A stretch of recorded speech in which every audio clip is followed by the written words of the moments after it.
Sudarun, petugas seksi konservasi wilayah 1 Loksmawe beserta Resor Konservasi wilayah 11 Aceh Utara telah melakukan evakuasi satwa liar dilindungi berupa 1 ekor jenis oa siamang atau Sipalangus sindicatilus. Melalui penyerahan secara sukarela dari masyarakat di Desa Senebu, Aceh, Kecamatan Pesangan Biren, Selasa 3 Agustus 2021.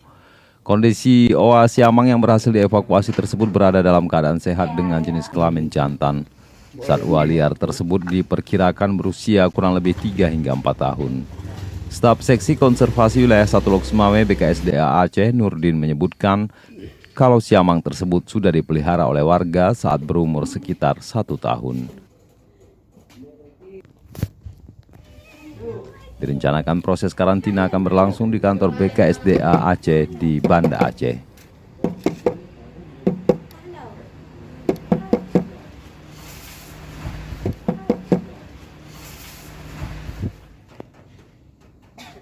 Siamang. Siamang ini kita hasil serahan masyarakat secara sukarela dari masyarakat Matang Gumpang 2. Itu kapan diserahkan? Penyerahannya tadi pagi. Petugas kita langsung ke sana atau? Ya, petugas kita didampingi oleh seorang dari KPH. Setelah dapat informasi langsung meluncur ke TKP. Ini jantan dan atau betina, ada umurnya berapa nih? Ini siamang ini jenisnya jantan, umur sekitar 4 tahun. Kondisinya sendiri Kondisi dan keadaan sehat, tetapi belum bisa untuk kita lepas liarkan karena dia sangat jinak dan tidak mengenal pakan alaminya.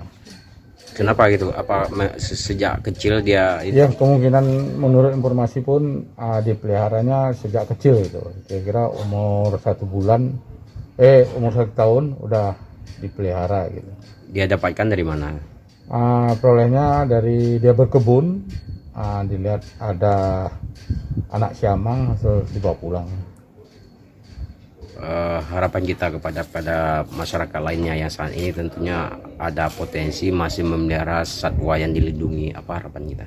Ya, harapan kita untuk yang memiliki, baik memiliki secara sengaja ataupun ya dia dapat secara liar gitu, kami sangat berharap untuk diserahkan kepada pihak yang berwenang atau pihak-pihak lain yang Dari Loksmawe, Saiful Bahri, tempat Serambi BKSDA. TV.